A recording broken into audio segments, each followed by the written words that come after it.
Praise the lord. ಪ್ರೀತಿಯುಳ್ಳ ದೇವಜನರೇ, ಕರ್ತನು ಒಳ್ಳೆಯವನು, ಒಳ್ಳೆಯದನ್ನೇ ಮಾಡುವಾತನಾಗಿದ್ದಾರೆ. ನಮ್ಮ ದೇವರು ಸರ್ವಶಕ್ತನು, ನಮ್ಮನ್ನು ಇದುವರೆಗೂ ಕಾದು ಕಾಪಾಡಿ ನಡೆಸಿಕೊಟ್ಟಿದ್ದಾರೆ. ಇನ್ನು ಮುಂದೆ ಸಹ ನಡೆಸಲಿಕ್ಕೆ ಕರ್ತನು ಶಕ್ತನಾಗಿದ್ದಾನೆ. ಹಾಗಾದರೆ ಬನ್ನಿ, ಈ ದಿನದ ಕೃಪೆಯ ವಾಗ್ದಾನವನ್ನು ನಾವೆಲ್ಲರೂ ಧ್ಯಾನಿಸಿಕೊಳ್ಳೋಣ.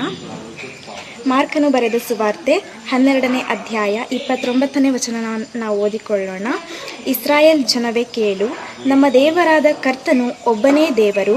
ನಿನ್ನ ದೇವರಾದ ಕರ್ತನನ್ನು ಪೂರ್ಣ ಹೃದಯದಿಂದಲೂ, ಪೂರ್ಣ ಪ್ರಾಣದಿಂದಲೂ, ಪೂರ್ಣ ಬುದ್ಧಿಯಿಂದಲೂ, ಪೂರ್ಣ ಶಕ್ತಿಯಿಂದಲೂ ಪ್ರೀತಿಸಬೇಕು ಎಂಬುದೇ ಮೊದಲನೆಯ ಆಜ್ಞೆ.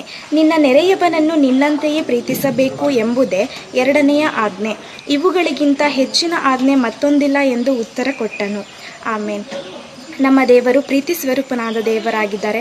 ಈ ಲೋಕದಲ್ಲಿರುವಂಥ ಯಾವ ಜನರೂ ಸಹ ನಮಗೆ ತೋರಿಸಲಾಗದಂಥ ಪೂರ್ಣ ಪ್ರೀತಿಯನ್ನು ತೋರಿಸಿದಂಥ ದೇವರಾಗಿದ್ದಾರೆ. ಶಿಲುಬೆಯ ಮೇಲೆ ರಕ್ತವನ್ನು ಸುರಿಸುವುದರ ಮೂಲಕ ಪ್ರೀತಿಯನ್ನು ಕರ್ತನು ನಮಗಾಗಿ ಕೊಟ್ಟಿದ್ದಾನೆ. ಈ ಲೋಕದಲ್ಲಿರುವಂಥ ಜನರಾಗಿರಬಹುದು, ನಮ್ಮ ಸಂಬಂಧಿಕರಾಗಿರಬಹುದು, ಸ್ವಂತ ಹೆತ್ತ ತಂದೆ ತಾಯಿಗಳಾಗಿರಬಹುದು, ನಮ್ಮ ಅಣ್ಣ ತಮ್ಮಂದಿರಾಗಿರಬಹುದು, ಯಾರೂ ಸಹ ತೋರಿಸಲಾಗದಂಥ ಪ್ರೀತಿಯನ್ನು ಕರ್ತನು ನಮಗೆ ಅಪಾರವಾದಂಥ ಪ್ರೀತಿಯನ್ನು ತೋರಿಸಿಕೊಟ್ಟಂಥ ದೇವರಾಗಿದ್ದಾರೆ.